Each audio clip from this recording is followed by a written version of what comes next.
Good evening, welcome to the channel. Actually, it's morning for me. Tuesday morning. Anyway, welcome to the channel. It's Jordan here. We're going to look at my team, kind of discuss the worst picks of the year. Lots of bad picks, and yeah, just going to talk about them. Scored 2,383, ranked about 250. Yeah, used one too many trades, unfortunately.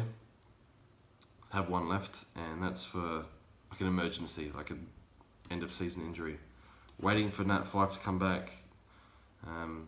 Doesn't want to come back, so yeah, needs to fix that hamstring ASAP. So just look at my team quickly. Butchered my captain, had Dangerfield captain. I just put on Mitchell, but it's naturally not on him. Yeah, forward line was dreadful. Lots of forward options were dreadful, but it's whatever. Ahern on the bench. I think most people had that though. Yeah, not much to see here. Lots of big scores, lots of bad scores. I think next week will be better for a lot of people. Anyway, we'll get into the top 10 worst picks. So 10th is Delidio, injury prone. This guy's cooked, unfortunately. Good player, professional player, but I think his body's just let him down. It sucks for him, but the writing was on the wall here. Shouldn't have picked him. Next we have Cruiser. Still has acne, I think. He's like 30. That sucks. But yeah, injuries, averaging 30 less. Has an injury history. Not so much the last 2 years, but before that, long injury history. So yeah, terrible pick. Way overpriced. Usually the top ruckman from last year doesn't back it up the next year. I think that's been the case in 9 out of the past 10 seasons. Well, bad luck. Yeah. Now next we have Ryan Burton. Yeah, terrible start to the season. Maybe second year blues. I'm not sure. But he's gone backwards this year, which is kind of sucks for Hawthorn. But I'm sure he'll be better next year. Maybe he got ahead of himself in the preseason. I don't know. Being a footy player can get to your header, I reckon, pretty easily. But yeah, anyway. Next we have Caddy. Really strong start to the season, but slowed down a lot. I don't know why.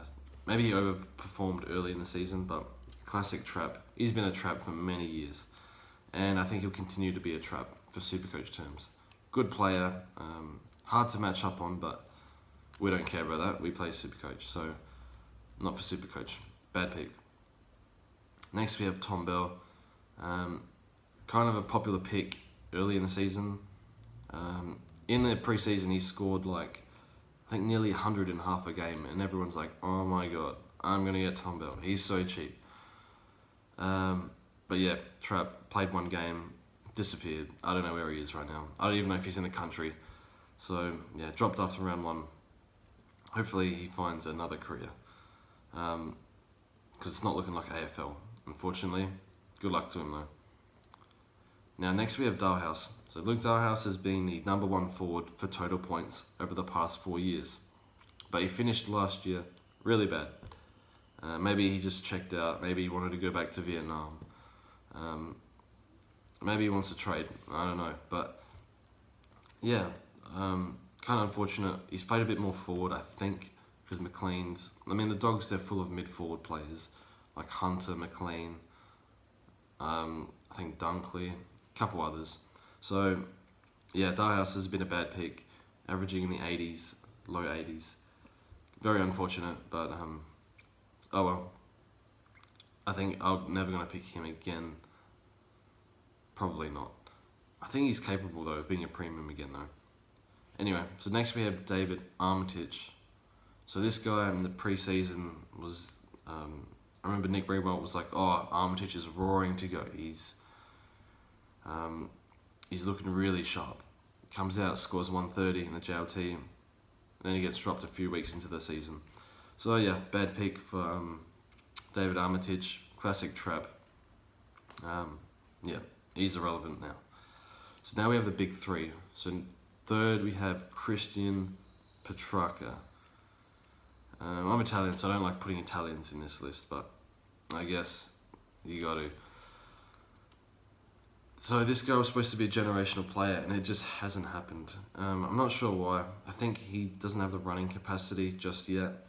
I'm not sure he ever will. I think he's more better off the half forward. But yeah, I'm not picking him next year. Has potential, but yeah, just at times looked like he was going to explode and destroy a game, but just can't for whatever reason. So yeah, Petrappa as we call him now, bad pick.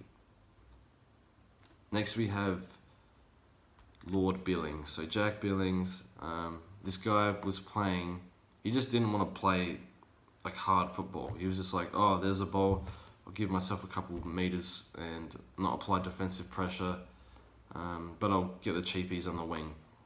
His contested possession count was very low, and I think his confidence was shot. I don't know why. Yeah, but it really a dreadful pick. The only reason why he's not first is because since the buys, he's actually been pretty good. But before then, pretty much everyone traded him out, and he was worth like 300,000. And yeah, that's like Fritsch was more expensive than him at one point, and he still is actually. So Jack Billings, like, just an embarrassing pick, to be honest.